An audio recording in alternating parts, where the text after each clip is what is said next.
El guavira es un árbol bastante corpulento y frondoso, poco más que el naranjo. Sus frutos tienen una especial dulzura porque se le agrega un cierto gusto ácido que le hace muy peculiar. Es casi silvestre. Nadie se ocupa de sembrarlo, aunque en localidades del interior, y aún en las ciudades, aparecen en los patios. Son los pájaros los que esparcen sus diminutas semillas, y la especie se perpetúa. Según la historia sagrada guaraní, el guavira es el primer fruto creado por Ñanderike Y, para consolar a su hermanito gemelo que lloraba sin descanso al desarmarse el esqueleto de Ñandesi, muerta por los tigres, los Añá, cuando el mellizo mayor estuvo a punto de resucitarla. El menor se apuró por mamar y esparció de nuevo los huesos. Los niños buscan afanosamente por los montes el guavira, como asimismo, el aguaí, ibapuru, el pacurí, ñangapiri, arazá y otros frutos silvestres.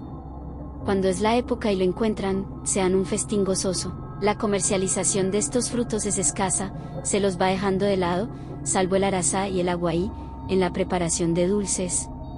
Hay dos tipos de guavira, el común, el pita, que son árboles, y el guaviramí, que es un arbusto, cuyo fruto es el más dulce, sin acidez.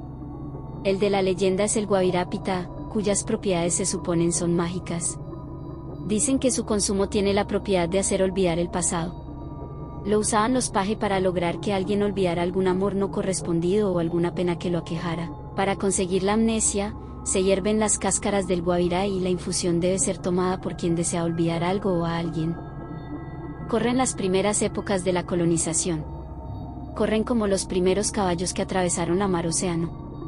Corren como las nubes que vienen empujadas por los mismos vientos que ensancharon las velas de las primeras carabelas. Corren como lo han hecho en todos los tiempos, sin detenerse, avanzando siempre en pos del futuro inalcanzable.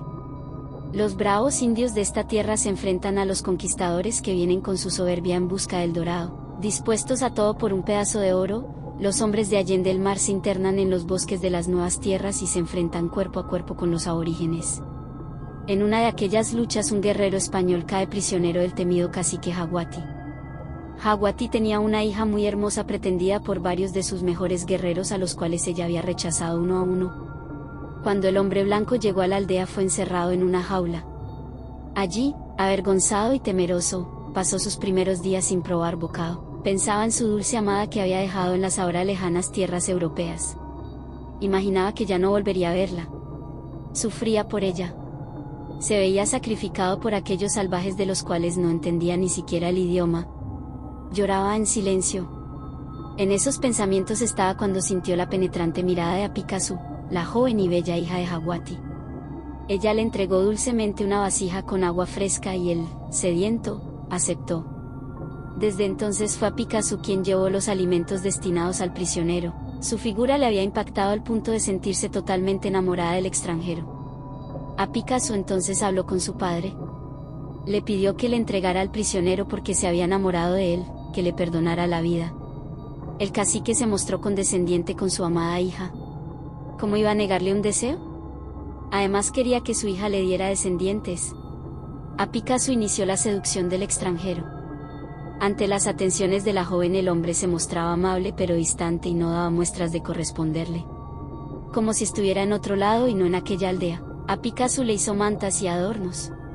Le preparó platos especiales. Le hizo entender que le amaba y al fin, vencida por la desdicha del amor no correspondido, Apikasu ordenó que lo enviaran a la hoguera. Fue un simulacro lamentable ya que el prisionero, aún al borde de las llamas, no se inmutó. Prefería la muerte a ser infiel a la promesa que le había hecho a su amada. Prefería morir antes que faltar a su palabra. Terminada la farsa de la hoguera, Apikasu intentó por todos los medios comunicarse con el apuesto joven hasta que al fin lograron entenderse. Entonces ella suplicó su amor una y otra vez.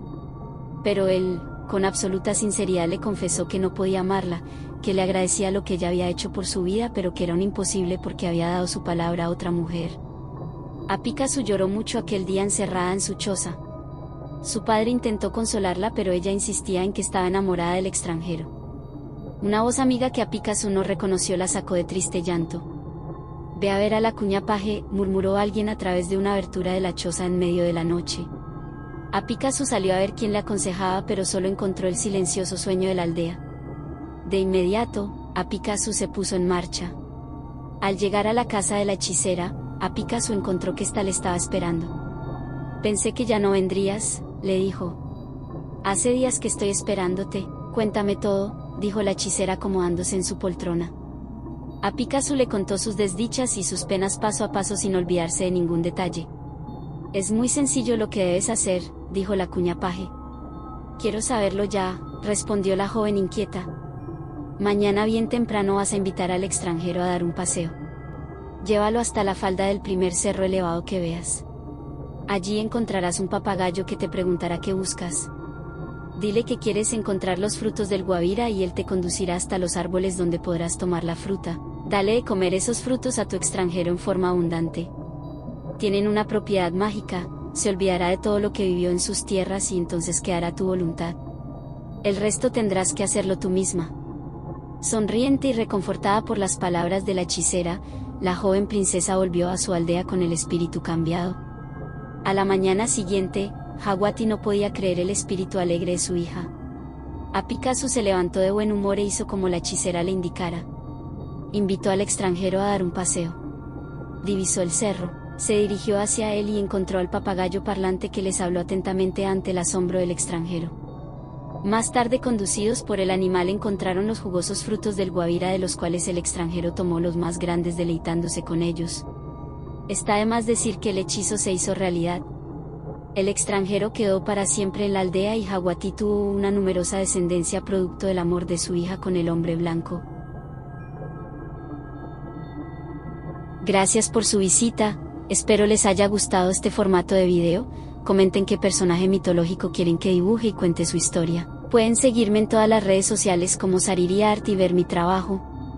Nos vemos en una próxima historia.